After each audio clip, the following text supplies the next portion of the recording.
regular potatoes. Those of you who the other day were like, we're growing regular potatoes, kind of. And we're also going to see some of these red skin potatoes that are called Red Marias. The Adirondack Red, it's very red and beautiful on the inside. We're going to see potatoes that look like this, called a blackberry potato. It's almost like a deep blue. Is this a rock or a potato? Potato. Whoa, confusion.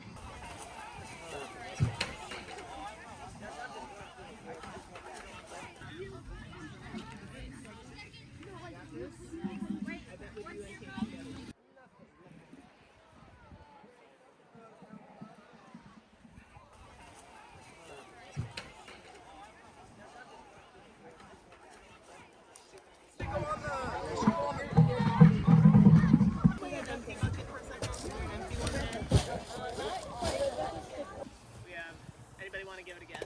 Oh yeah, guesses. 2,000? More. Wow. Do you want to just tell us? 2,700. Oh my God! Guess what? Whoa! That's over a ton. That's amazing. So that's more than double what we had last year. That's fantastic and exciting, and it'll be cool to see how long these potatoes last us. We'll eat them throughout the winter, throughout the year. Yum. Thank you, everybody. Yeah, that makes me so happy, and I love that we all did it together. Thank you, everybody, for being here. Here you are with all your potatoes. 1, 2, 3.